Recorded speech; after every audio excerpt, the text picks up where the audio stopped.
This is Frigidaire Professional Single Door Refrigerator. And in this video, I'll show you how to replace a water filter. First, find your model number and search what filter you need. In this fridge, the filter is located right over here.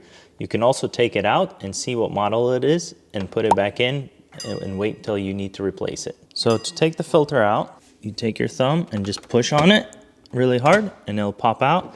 And then you can slide it right out. Pay attention to the orientation because that's how you're gonna put it back in. As you can see in my example, I bought the wrong filter because I searched it based on my fridge and not the actual filter part number.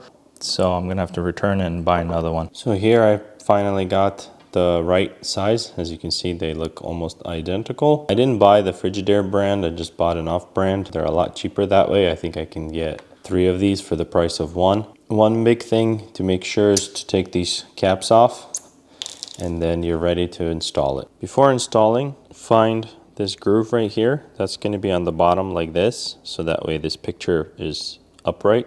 And then you just slide it in like this and then push it all the way like that. And that's it. Then usually you have a replace filter light on here. If it's not, then you click on this settings button and you'll see they light up. So it's this one right here. It says water filter, hold to reset. You hold it for 3 seconds.